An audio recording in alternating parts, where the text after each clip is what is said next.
नमस्कार दोस्तों, स्वागत है आपका मेरे चैनल पे। दोस्तों, जैसा कि मैंने आपको बताया था कि एएमसी या फाइटर जेट के अंदर अब एक प्राइवेट पार्टनर हो सकता है और ये 4 सालों के अंदर इसका पहला प्रोटोटाइप भी आ जाएगा और उसके बाद ये डिलीवरी के लिए जल्द ही तैयार होना शुरू हो जाएगा। तो ऐसे में दोस्तों, कौन होगा प्राइवेट पार्टनर, किस तरह का ये होगा सारा सिस्टम, उसी के ऊपर आज बात करेंगे। चलिए दोस्तों शुरू करते हैं।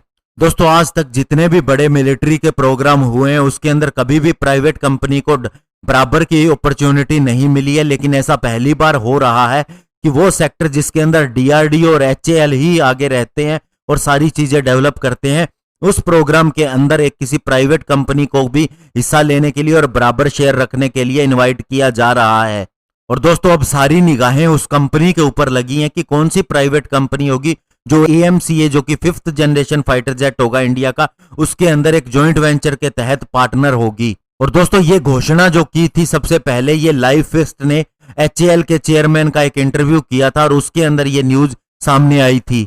लेकिन दोस्तों, अब लाइव फिस्ट ये कंफर्म करती है कि अब प्राइवेट सेक्टर के पार्टनर को चूज करने की प्रक्रिया शुरू हो जाएगी और इसके तहत एक स्पेशल पर्पस व्हीकल को क्रिएट किया जाएगा। और दोस्तों, यही आगे जाके डेवलपमेंट को एग्जीक्यूट करेगा एएमसीए की। और दोस्तों, अगर सूत्रों की माने तो इसके अंदर जो कंपनीज हो सकती हैं, Larsen and Toubro, Lakshmi machine works, advance technology centre, Tata advance system limited और इसके अलावा 3 और भी प्राइवेट सेक्टर है जो पहली चॉइस के रूप में देखे जा रहे हैं। और इसमें दोस्तों सबसे आगे लार्सन एंड टोब्रो देखी जा रही है, क्योंकि इसने इंडिया के सबमरीन प्रोग्राम के अंदर भी हिस्सा लिया है और बहुत ही अच्छा काम किया है। इसके अलावा एएमसीए जॉइंट वेंचर के तहत भी दोस्तों ये सिलेक्शन प्रोसेस के अंदर कंपीट कर रही है और जल्द ही इसका भी सिलेक्शन हो सकता है।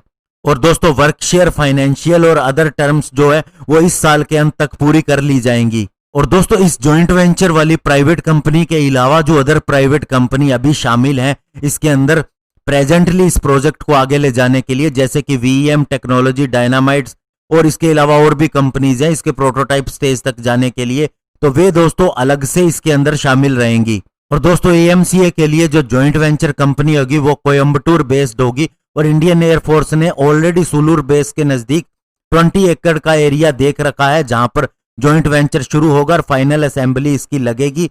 और इसके अलावा दोस्तों, पेनिसुलूर के अंदर भी इंडियन एयरफोर्स ने एलसीए तेजस की स्क्वाड्रन के बेस को बनाने के लिए काम किया है। वैसे तो दोस्तों जॉइंट वेंचर डायरेक्टली एडीए और प्राइवेट कंपनी के बीच में होगा, लेकिन एचएएल की भी इन्वॉल्वमेंट होगी। ये एक तरह से कॉर्पोरेट एंटाइटी होगी। और दोस्तों, इसका तमिलनाडु के अंदर लगाया जाना, इसका सिंपल सा मीनिंग ये है कि एचएएल का उतना ज्यादा इसके अंदर हस्तक्षेप नहीं होगा जैसा पहले रहा है। और दोस्तों, इंडियन एयरफोर्स के सूत्रों ने भी कहा है कि जब जॉइंट वेंचर स्थापित हो जाएगा तो उसके अंदर प्राइवेट कंपनी का कितना रोल होगा और किस तरह से काम होगा, इस चीज को ध्यान से देखा जाना चाहिए और उसे भी पूरा एडवांटेज मिलना चाहिए ताकि ये प्रोग्राम कहीं भी रुके न। और दोस्तों, अब आती है सबसे बड़ी बात इसके इंजन को लेकर। तो इसके इंजन के लेकर उन्होंने कहा कि जो एएमसी या फाइटर जेट का इनिशियल बैच होगा प्रोटोटाइप बनाने के लिए, उसके अंदर तो दोस्तों GEF 414 जो कि जनरल इलेक्ट्रिक का इंजन है वही लगाया जाएगा। लेकिन इन एएमसी या फाइटर जेट के लिए जो प्लान किया गया है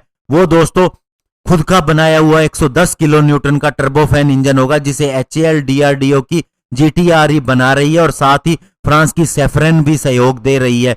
और ये इस इंजन जो होगा उसके अंदर हमने बहुत सी चीजें कावेरी इंजन जेट से भी सीखी हैं, यानी कि दोस्तों इसके इंजन के ऊपर भी काम चल रहा है और जो इंजन होगा वो बिल्कुल नया होगा और इसके अंदर भी हमें नई सफलताएं मिल सकती हैं। तो दोस्तों, ओवरऑल कहने का मतलब ये है कि अगर लार्सन एंड टोब्रो का उदाहरण दूंगा, ये कंपनी अगर शामिल हो जाती है तो इसके प्रोजेक्ट दोस्तों जितने भी हैं वो टाइम पे कंप्लीट हुए हैं और बिल्कुल एक्यूरेट रहे हैं, उनके अंदर किसी भी तरह की कमी नहीं रही। और प्राइवेट सेक्टर का दोस्तों काम करने का तरीका बिल्कुल ही अलग होता है। अगर मैं कहूं कि तेजस फाइटर जेट का काम प्राइवेट कंपनीज के बीच में होता तो हम बहुत ज्यादा जल्दी इसको बना चुके होते और अभी दोस्तों शायद हम मीडियम वेट फाइटर के ऊपर भी काम कर रहे होते, यानी कि उसका भी प्रोडक्शन शुरू हो रहा होता।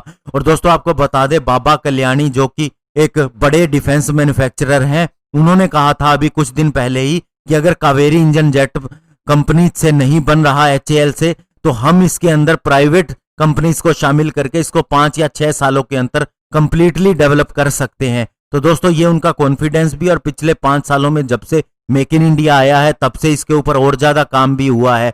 तो दोस्तों अब हम मान सकते हैं कि एएमसीए के ऊपर एक्चुअल में काम शुरू हो जाएगा और अगले 4 सालों के अंदर इसका प्रोटोटाइप आ जाएगा और फिर इसका नेक्स्ट वर्जन आने की संभावना बढ़ जाएगी। धन्यवाद। जय हिंद।